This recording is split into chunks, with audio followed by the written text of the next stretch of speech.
চরমোনাই জীবনে কল্পনা করে নাই, জামাত ইসলামী কখনো কল্পনা করেনি যে কখনো চরমোনাই স্টেজে উঠবো। চরমোনাই কখনো কল্পনা করেনি জামাত ইসলামের সাথে এক হবে।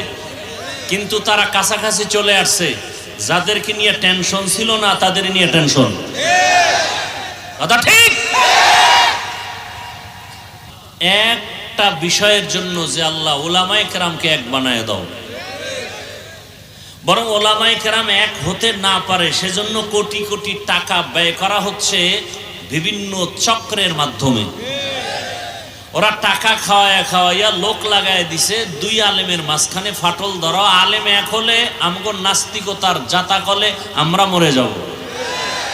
কারণ আজকে যদি আল্লাহর জাতের উপরে শপথ করে বলছি আমার দেশের আলেম সব এক হয়, বাংলাদেশের জমিনে দাঁড়িয়ে কোনো নাস্তিক, কোনো বেঈমান, কোনো মুনাফিক আলেমের দিকে তাকায় কথা বলার সাহস পাবে না।